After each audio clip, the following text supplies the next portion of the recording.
Subscribe कीजिए मित्तल्स education point, educational video सबसे पहले देखने के लिए। Hey guys, today we will discuss about dynamic and static stability of glenohumeral joint. I am Sahil Mittal and you are watching Mittal's Education Point.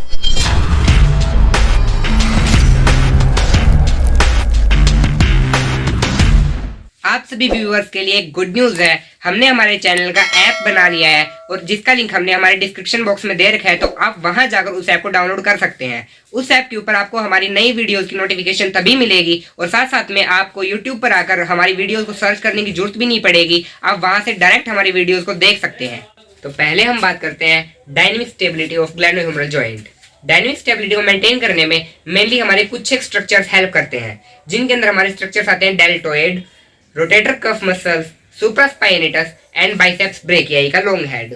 तो पहले हम बात करते हैं हमारे डेल्टोइड मसल की। जैसा कि आप सब जानते हैं कि डेल्टोइड मसल में मेनली हमारे 3 फाइबर्स होते हैं, anterior fibre, middle fibre and posterior fibre. जो हमारा एंटीरियर फाइबर होता है ये हमारा आगे की तरफ होता है और ये हमारी शोल्डर की फ्लेक्शन कराने में हेल्प करता है, शोल्डर को ऐसे ऊपर की तरफ जाने में हेल्प करता है। जो मिडिल फाइबर होता है ये हमारा इसके इस साइड में होता है और ये हमारी क्या करता है, ये हमारी शोल्डर की एबडक्शन कराने में हेल्प करता है। और जो हमारे इसका पोस्टीरियर फाइबर होता है ये हमारे पोस्टीरियर साइड में होता है और ये हमारी शोल्डर की या फिर ग्लेनोह्यूमरल जॉइंट की एक्सटेंशन कराने में हेल्प करता है।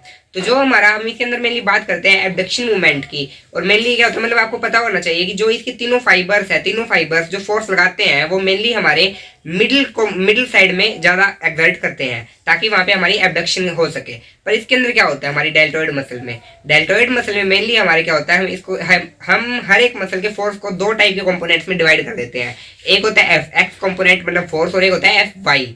तो इसके अंदर क्या होता है, इसके अंदर भी हमारे 2 फोर्स लगते हैं, एक होता है परपेंडिकुलर फोर्स और दूसरा होता है हमारा पैरेलल फोर्स। तो जो इसके अंदर परपेंडिकुलर फोर्स लगता है, परपेंडिकुलर फोर्स हमारा ऊपर की तरफ लगता है, इसका जो हमारी डेल्टोइड मसल है मतलब हमारा ऊपर की तरफ क्या लगेगा, इसके ऊपर परपेंडिकुलर फोर्स लगेगा सुपीरियर साइड में। और जो इसका पैरेलल फोर्स होगा, पैरेलल फोर्स हमारा बाहर की तरफ लगता है डेल्टोइड का, आउटसाइड लेटरल साइड में। तो जो इसका परपेंडिकुलर फोर्स है वो सुपीरियर साइड में लग रहा है और जो इसका पैरेलल फोर्स है वो हमारा लेटरल साइड में लग रहा है। इसके अंदर क्या होता है, और साथ साथ में जो इन दोनों फोर्स का रिजल्टेंट होता है उस रिजल्टेंट को हम किसे डेनोट करते हैं, उसको हम डेनोट करते हैं एफ डी मतलब फोर्स ऑफ डेल्टोइड से। तो इसके अंदर क्या है कि जो हमारा परपेंडिकुलर फोर्स है जो कि हमारे सुपीरियर साइड में ऊपर की तरफ फोर्स लग रहा था वो कहीं ज्यादा होता है as compare to parallel force जो कि हमारा लेटरल साइड में लग रहा है। अब जब हमारा ये जो ऊपर की साइड वाला फोर्स है जो डेल्टोइड जब कॉन्ट्रैक्ट कर रही है तो वो ऊपर की साइड ज्यादा फोर्स लगा रही है सुपीरियर साइड में, तो सुपीरियर साइड में ज्यादा फोर्स लगाएगी तो इसका मतलब क्या होगा, हमारी डेल्टोइड पे जो ऊपर की तरफ फोर्स होगा वो ज्यादा होगा और लेटरल साइड में कम हो जाएगा। तो इसकी वजह से जो हमारा हेड ऑफ ह्यूमरस है वो एबडक्शन की बजाय क्या करता है, वो हमारी एबडक्शन की बजाय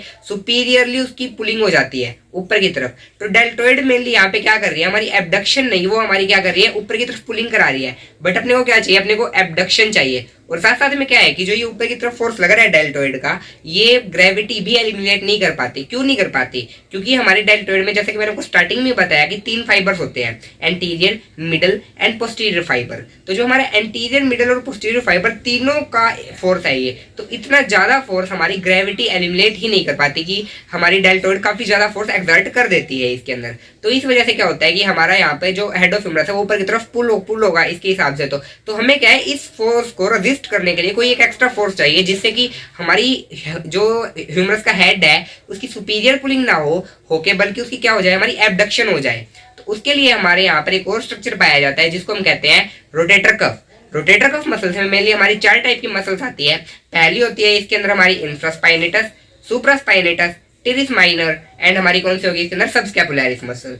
तो हम सुप्रास्पाइनेटस मसल को तो अलग से पढ़ेंगे क्योंकि वो एक मेन मसल होती है हमारी डायनेमिक स्टेबिलिटी के अंदर। बाकी हम जो हमारी इंफ्रास्पाइनेटस, टेरिस माइनर और जो हमारी सबस्कैपुलरिस है उस मसल को हम इसी के अंदर पढ़ते हैं जो हमारी रोटेटर कफ स्ट्रक्चर होता है इसके अंदर। तो अब इसके अंदर क्या होता है, जो हमारी रोटेटर कफ मसल्स होती है ये भी हमारे जैसे कि मैंने आपको बताया कि 2 टाइप के जो हमारे फोर्स है या फिर 2 टाइप के वेक्टर को क्या करती है फोर्स एक्सर्ट करती है ये। तो वो कौन कौन से होते हैं, एक हमारा परपेंडिकुलर होता है और एक हमारे इसके अंदर कौन सा होता है मीडियल मतलब क्या होता है, जो एक फोर्स ये क्या करती है बॉडी कैविटी के अंदर, जॉइंट कैविटी के अंदर एक्सर्ट करती है। और एक होता है ये हमारा कौन सा परपेंडिकुलर, ये हमारा क्या होता है, ये नीचे की तरफ होता है। हमारी डेल्टोइड ऊपर की तरफ कर रही थी और ये जो हमारी रोटेटर कफ है ये हमारी नीचे की तरफ फोर्स एक्सर्ट करती है। तो इसके अंदर जो हमारा पैरेलल फोर्स होता है, मतलब जो हमारा मीडियल साइड में फोर्स होता है उसको हम क्या डिनोट करते हैं, उसको Fy से डिनोट करते हैं, और जो हमारा नीचे की साइड में फोर्स होता है वो हम Fx से डिनोट करते हैं। तो इसके अंदर जो हमारा मीडियल फोर्स होता है जो कि जॉइंट कैविटी के अंदर होता है, जिसको हमने Fy कहा है, वो काफी ज्यादा होता है as compare to Fx force से, जो हमारा क्या होता है परपेंडिकुलर होता है, जो कि हमारा नीचे की साइड एक्सर्ट होता है।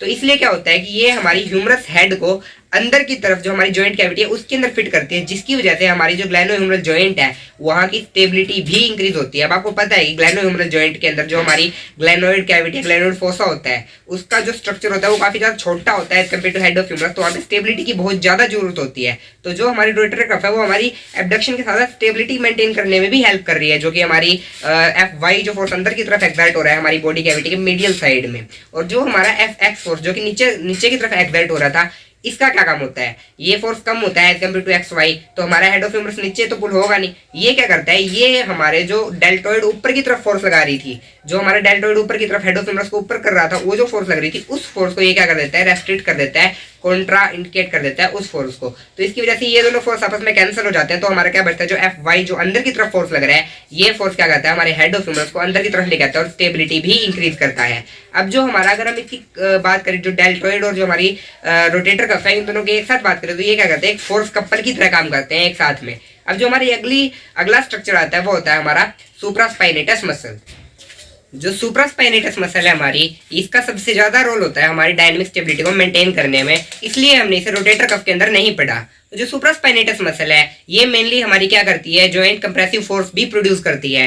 और ये क्या करती है, जैसे कि मैंने आपको पहले ही बताया कि हर एक मसल की फोर्स के मेनली हमने दो कंपोनेंट कर दिए, तो इसके भी हमारे क्या है, दो कंपोनेंट होते हैं, एक होता है Fx और एक होता है Fy, और इसका जो रिजल्टेंट होता है उसको हमने Fs नाम दे दिया। तो जो हमारा Fx एंड Fy होता है, इसके अंदर दो कंपोनेंट, इसके अंदर जो हमारा Fx कंपोनेंट है वो हमारा ऊपर की तरफ होता है, और जो Fy कंपोनेंट होता है वो हमारा अंदर की तरफ होता है, मतलब एक तो हो गया हमारा परपेंडिकुलर और एक हो गया हमारा पैरेलल। तो इसके अंदर क्या होता है, जो हमारा Fy होता है जो कि अंदर की तरफ होता है, जो हमारी मीडियल साइड में होता है, वो हमारा पैरेलल होता है, और वो क्या होता है, वो ज्यादा होता है, काफी ज्यादा एज कम्पेयर टू जो हमारा Fx है जो ऊपर की तरफ होता है उसके। और Fx क्या होता है, हमारा Fx परपेंडिकुलर होता है, उससे हमारा काफी ज्यादा होता है हमारा Fy कंपोनेंट। तो जो हमारा Fy है उसकी वजह से क्या होता है, उसकी वजह से वो हमारी क्या होती है, जो हमारा हेड है ह्यूमरस का वो अंदर की तरफ आता है, उसकी वजह से वहाँ पे क्या होता है, एब्डक्शन भी हो जाती है। और क्या होता है, जो हमारा Fx कंपोनेंट जो ऊपर की तरफ होता है वो हमारा कैंसल आउट हो जाता है, किसके थ्रू, ग्रेविटी के थ्रू, क्योंकि ये क्या ज्यादा एक्सेसिव फोर्स नहीं लग रही होती है इसके ऊपर, तो इसको क्या करती है, हमारी जो ग्रेविटी होती है वो क्या करती है, कैंसिल कर देती है, और हमारा Fy कंपोनेंट क्या करता है, इसको अंदर की तरफ स्टेबल भी करता है और साथ साथ में क्या करता है, एब्डक्शन भी करता है इसकी। और इसके अंदर मेनली क्या थ्योरेटिकली अगर हम बात करें तो इसकी ये भी कहा जाता है कि जो हमारी सुप्रास्पाइनेटस मसल है ये हमारी अगर अकेली है तो ये अकेली भी एब्डक्शन करा सकती है, हमारे शोल्डर की कुछ हद तक ये एब्डक्शन करा देगी। तो जो हमारा फोर्थ कंपोनेंट होता है वो होता है इसके अंदर हमारा long head of biceps brachii. Biceps brachii का ज्यादा इंपॉर्टेंट रोल तो नहीं होता हमारे डायनेमिक स्टेबलाइजेशन के अंदर, बट इसका कितना रोल होता है, इसके अंदर क्या होता है, ये मेनली जो हमारी long head of biceps brachii है, long head of biceps brachii हमारी कहाँ से आती है, हमारी स्कैपुला से आकर हमारी ह्यूमरस के अंदर क्या करती है, जाती है। तो ह्यूमरस में हमारी एक टनल होती है जिसको हम क्या कहते हैं, बाइसिपिटल ग्रूव कहते हैं। तो ये क्या होता है, जो हमारी long head of biceps brachii उस बाइसिपिटल ग्रूव के थ्रू जाती है। तो ये मेनली क्या है, इसके हमारे तीन काम होते हैं हमारे वहां पर। पहला तो ये क्या करती है, पहली तो ये हमारी स्टेबिलिटी मेंटेन करने में हेल्प करती है। कैसे, जो हमारी ह्यूमरस है वो हमारी ग्लेनोइड फोसा के ऊपर क्या होती है, अटैच होती है, तो इसके through long head of biceps brachii के थ्रू बिल्कुल सेंटर में अटैच रहती है। ठीक है, अगर ये ना हो तो वो क्या हो सकती है, सेंटर में अटैच नहीं होती, वो साइड में क्या कर सकती है, ट्रांसलेट कर सकती है। दूसरा ये क्या करती है, anterior posterior inferior and superior translation को क्या करती है, रोकती है हमारे हेड ऑफ ह्यूमरस के। ठीक है, और तीसरा क्या काम करती है, तीसरा ये काफी सारे लिगामेंट्स और टेंडन से अटैच होती है हमारे शोल्डर जॉइंट पे। तो ये क्या करती है, ये हमारी एक्सेसिव ट्रांसलेशन जो हमारी ट्रांसलेटरी फोर्स होती है उसको क्या करती है, उसको एक पार्ट से दूसरे पार्ट पर क्या करते हैं, ट्रांसफर करने में क्या करती है, हेल्प करती है। ये बात करिए हमने हमारी long head of biceps brachii की। तो मेनली डायनेमिक स्टेबलाइजेशन के अंदर हमारी ये चार फैक्टर्स हमारे इन्वॉल्व हो रहे थे। अब हम बात करते हैं हमारी स्टैटिक स्टेबलाइजेशन के बारे में। मेनली हमारी स्टैटिक स्टेबिलिटी को मेंटेन हमारी जो हमारी बोन्स वगैरह होती है वो क्या करती है, वो इसको मेंटेन करने में हेल्प करती है। बट जो हमारी बोन्स है या फिर जो जॉइंट है वो अकेला सफिशिएंट नहीं है हमारी स्टैटिक स्टेबिलिटी को मेंटेन करने में। तो इसके अंदर में क्या होता है, और स्ट्रक्चर या फिर और मैकेनिज्म की भी जरूरत पड़ती है ताकि हमारी जो स्टैटिक स्टेबिलिटी है वो मेंटेन हो पाए। तो हमारा क्या होता है, हमारी जो ग्रेविटी होती है, ग्रेविटी क्या करती है, डाउनवर्ड ट्रांसलेटरी फोर्स लगाती है हमारी हेड ऑफ ह्यूमरस पर, ताकि क्या हो, यहाँ पर इंफीरियर ट्रांसलेशन हो पाए। पर क्या होता है कि हमारी इसके अब हमें ग्रेविटी फोर्स लगा रही है, तो ग्रेविटी के फोर्स को एलिमिनेट करने के लिए हमें कोई रेजिस्टेड या फिर हमें कोई और फोर्स चाहिए जो कि ग्रेविटी के फोर्स को इसको क्या कर सके, एलिमिनेट कर पाए। तो हमारे यहाँ पे क्या होती है, हमारी मसल्स होती है, हमारी कौन कौन सी, triceps, biceps, deltoid and supraspinatus muscle. ये चारों मसल क्या करती है, ये चारों मसल कॉन्ट्रैक्ट होती है और पैसिवली टेंशन प्रोड्यूस करती है यहाँ पर, ताकि ये क्या कर सके, हमारी जो ग्रेविटी है, ग्रेविटी के फोर्स को एलिमिनेट कर पाए और हमारी जो इंफीरियर ट्रांसलेशन है उसको क्या कर पाए, प्रिवेंट कर पाए। बट अगर हमारा जो शोल्डर है तो वो क्या है, वो अगर रेस्ट में है, रेस्टिंग पोजीशन में क्या होता है, ये काफी कम फोर्स या फिर टेंशन क्या करती है, एक्सर्ट करती है। दूसरा हमारा क्या आ गया, दूसरा इसके अंदर क्या होता है कि हमारा जो हमारी कैप्सूल है, जो हमारी शोल्डर है उसके ऊपर कैप्सूल है, लिगामेंट्स है, ये क्या है भैया, वहां पे एक टाइट स्ट्रक्चर बना देते हैं, क्लोज पैक्ड स्ट्रक्चर बना देते हैं, जिसकी वजह से क्या होता है, वहां पर हमारा उस स्ट्रक्चर के अंदर नेगेटिव इंट्राआर्टिकुलर प्रेशर होता है। ठीक है, तो ये हमारी हेल्दी स्ट्रक्चर की बात है। और ये जो नेगेटिव इंट्राआर्टिकुलर प्रेशर है, ये हमारी इंफीरियर ट्रांसलेशन को क्या कर, प्रिवेंट करने में हेल्प करता है, जो कि हमारी ग्रेविटी करना चाहती है। तो अब क्या होगा, अगर यहाँ पर हमारे कैप्सूल या फिर लिगामेंट के अंदर थोड़ा भी टियर हो जाता है तो वहां पर क्या होगा, वहां पे जो वैक्यूम होगा वो वैक्यूम खत्म हो जाएगा और वहां पे जो हमारा प्रेशर है वो नेगेटिव से पॉजिटिव चला जाएगा। तो मतलब क्या है कि वहां पे अब क्या होगा, इंफीरियर ट्रांसलेशन हो सकती है बहुत आराम से। अब इंफीरियर ट्रांसलेशन हो गई तो वहां पे क्या होगा, हमारी डिस्लोकेशन वगैरह होने के चांसेस काफी ज्यादा हो जाते हैं।